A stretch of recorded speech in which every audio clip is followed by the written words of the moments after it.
Welcome back to our channel, dear seekers of wisdom. I'm honored to have you here once again as we walk this shared journey toward inner clarity and peace. If this is your first time visiting, a warm welcome to you. Don't forget to subscribe and tap the bell icon so you won't miss any of our deeply rooted teachings that offer nourishment to your soul.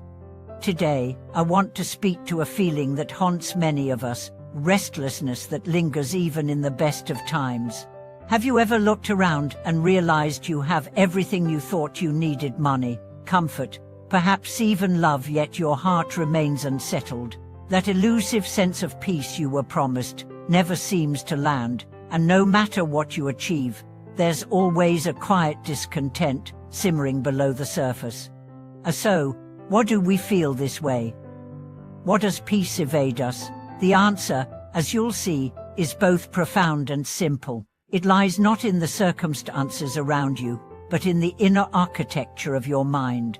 And today, we'll explore 5 deep Buddhist truths that reveal not only why we are restless, but how we can find real, unshakable peace. Let's begin with the story of Daniel, a successful executive in his late 40s. On paper, his life was a portrait of success, wealth, a loving family, a sprawling home. Yet every night, he'd lie awake, scrolling through his phone, distracted and anxious. Despite his status, he confessed to feeling hollow, as if his soul were pacing in a locked room. Daniel is not unique. He's a mirror of our times. We've equated peace with comfort, thinking that once we eliminate stressors, rest will follow. But comfort is not peace. Comfort can sedate, it doesn't liberate. The first truth we must face is this: peace is not the absence of problems but the presence of awareness. In Buddhist thought, the world is defined by impermanence, suffering, and emptiness, not as a negative judgment, but as a neutral reality. When you expect permanence from impermanence, you suffer. When you chase external security, you lose internal stability. There was once a monk named Shen who traveled across war-torn villages, chanting sutras and offering prayers. When asked how he remained so calm amid death and ruin, he replied, "Because I do not expect the world to be what it is not." This is the foundation of real peace, not resistance to chaos, but surrender to truth. The second truth that transforms restlessness is this: peace begins when you stop outsourcing your safety.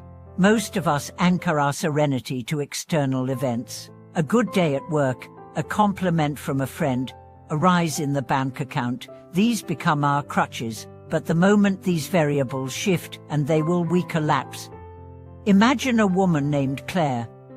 Her relationship was her source of joy, but when her partner left, she fell into despair. She had unknowingly tied her sense of self-worth to someone else's presence. It took months of solitude and meditation for her to realize she could not expect another to hold what was hers to carry. Peace, therefore, is internal mastery. It's the art of standing firm even when the ground quakes. In Buddhism, this is called returning to the source, the quiet, observing mind that watches the world without grasping or resisting. Now consider the third truth: peace cannot coexist with resistance. Every time we fight reality, argue with the moment, deny our emotions, or suppress our pain, we create tension. That tension births anxiety. Resistance is the silent thief of serenity.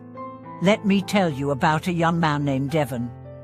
Diagnosed with a chronic illness at 28, he spent 2 years in denial, searching for miracle cures, blaming doctors, avoiding conversations.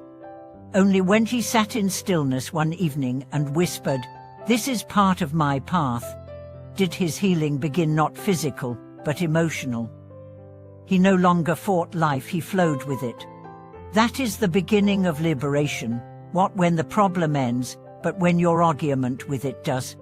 The fourth truth may challenge you. Peace requires the death of the ego, not the annihilation of self in a nihilistic sense, but the melting away of the false self, the one obsessed with being right, being validated, being admired.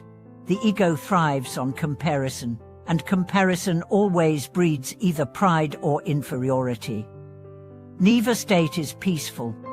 A Buddhist teacher once said, "You do not have to attend every argument you're invited to.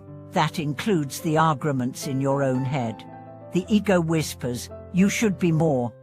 You're not enough. They're better." Peace answers, and it ends there.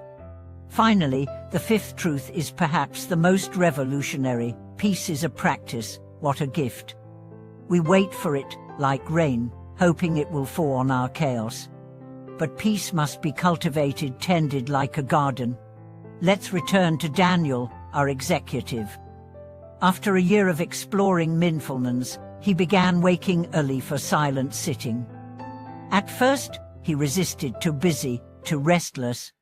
But over time, his breath deepened, his mind stilled. He began to notice the space between thoughts, the pause between actions. His evenings changed. He replaced scrolling with gratitude, agitation with reflection. And slowly, the restlessness lifted. Peace is not lightning. It is not drama. It is the soft unraveling of attachment, the quiet release of needing life to be different. It is choosing to smile at the rain, to thank the traffic, to breathe through the ache. I want to share one more story, a deeply personal one. Years ago, I experienced a betrayal that left me shattered. I carried the wound like armor, keeping people at a distance. I mistook hardness for healing. Then one night, during a simple walk, I saw the moon hanging full and heavy above a lake. It reflected perfectly on the water, undisturbed, serene. In that moment, I realized the moon was always whole. It was only the clouds in my perception that had made it appear broken. That was peace. Not forgetting the pain, not pretending it didn't matter, but realizing I didn't have to carry it forward. I could place it down. And so can you. If your heart is restless, if your mind is loud, remember this: you are not broken.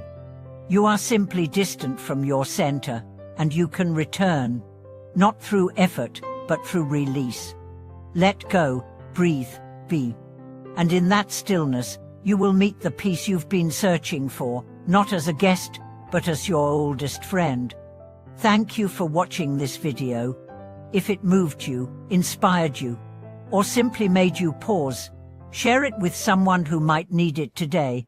Drop your thoughts in the comments. I'd love to hear your story. And don't forget to like and subscribe so we can continue this journey together. Stay gentle, stay grounded, and as always, stay awake.